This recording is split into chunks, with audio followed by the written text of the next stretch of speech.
Ganito rin ba yung version nyo ng Bicol Express? Para kasi sa akin, napakasarap ng ganitong version. Yung halos nagmamantika na siya sa gata. Ganito nga pala yung ginawa kong pagluluto. Maglagay ng mantika sa kaldero at hayaang maprito ito ng kaunti. At kapag medyo napiprito na ang baboy, halu-haluin ito at hayaang maprito sa sarili niyang mantika.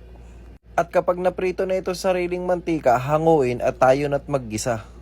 Ilagay natin ang bawang at sibuyas at hayaan natin magisa. Pag nagisa na, ilagay naman natin ang bagoong at ating halu-haluin hanggang sa maluto ito. Ilagay na natin ang baboy at pakapitin dito ang bagoong. Pag naghalo na ang bagoong at baboy, ilagay na natin ang sabaw ng niyog at hintayin nating lumambot ito. Pag lumambot na ito sa sabaw ng niyog, halu-haluin at ilagay na natin ang Coco Mama fresh gata. At syempre, sabay na rin natin ang siling green at ang siling pula. Maghintay na lang tayo ng 20 minutos. Sa wakas, luto na ang ating Bicol Express. Sarsa pa lang, mapapa-extra rice ka naman talaga.